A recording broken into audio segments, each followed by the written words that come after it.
Okay, so I'm getting back in the groove of doing prediction videos again, despite the fact that that buffoon John Jones put a curse on my last video. But anyway, I did go to Vegas and I met up with my boy Chuck, who's still tight, homie. And I did all sorts of crazy things, but the most memorable thing I did was watch some extreme hardcore midget wrestling. It was the greatest thing I've ever seen. and I'm sure, I'm 100% positive it was going to be more entertaining than UFC 151, so I'm over it. Let's get on with the fucking predictions.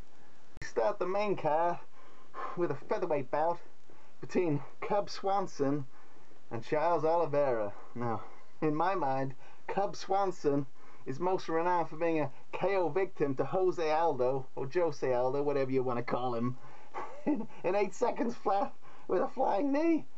So it's really hard for me to pick Cub Swanson in any kind of fight against an outstanding striker, this Brazilian beast named Charles Oliveira.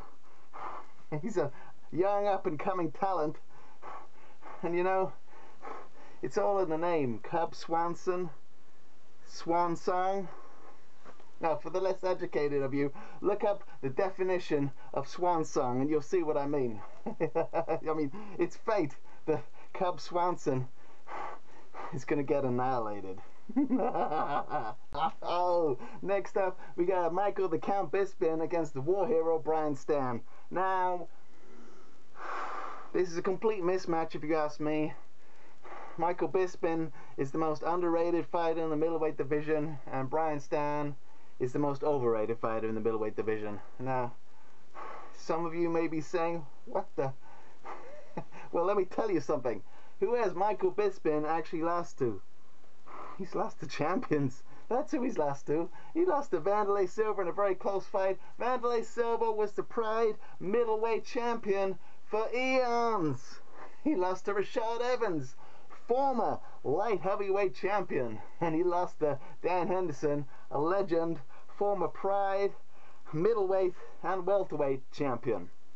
Now, there's a couple of routes to victory that I assume Bisping is going to use. Firstly, he could turn this fight into a kickboxing match, which I'm sure he enjoys, even though there is a risk factor involved, especially with a heavy hitter like Brian Stann, whose only real chance of beating Bisping is in a stand-up fight if he clips him.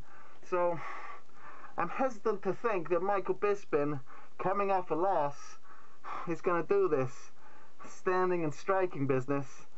He's been saying in interviews he's going to knock Brian Stann out. I think it's a bluff. I do think he's going to take the Greg Jackson route to victory in this one, because let's face it, Brian Stann's grappling is horrendous. It's absolutely abysmal.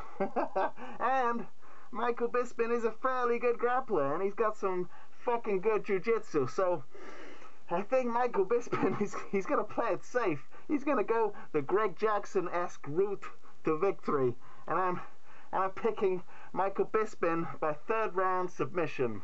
Oh yeah! Now, there's another fight I failed to mention between a guy that retired for a year and now he's come back and he's fighting some bum from Belfort, and it's probably going to be a very boring fight and a decision for Matt Hamill. On to the next real fight. We wrap up the flyweight tournament. Oh, everybody's so excited about the flyweights.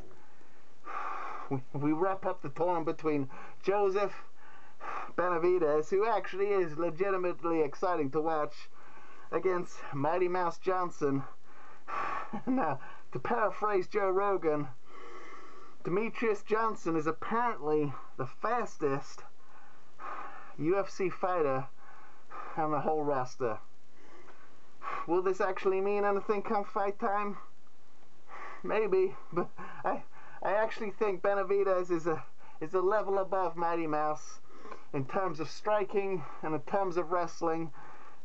And I'm seeing a 4th round ground and pound victory for Benavidez. Next up, we got a main event that I never thought would happen. We got old school versus new school. We got Johnny Bones Jones versus Vitor Belfort.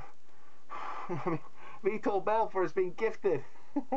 He's been gifted a title shot in a division he isn't even in. He's got nothing to lose. And you know what? In any other universe, in any other dimension, on paper, off paper, in the crowd, in the commentary box, I would pick John Jones every single time to completely demolish Vitor Belfort. However, circumstances are going to have a huge effect in this fight, because I tell you what, John Jones is on the brink of a mental meltdown. I'll tell you why. He's hated by the fans. He's hated by the majority of the fighters on UFC 151 card that they were scheduled to fight. And they've lost a huge amount of money. He's hated by Dana White and company. Are you telling me this isn't going to affect him mentally when he's in the cage? Because Vitor Belfort has got nothing to lose. I mean, he's just going to go in there, he's going to blitz him. 1997 Vitor Belfort style. Oh, yeah.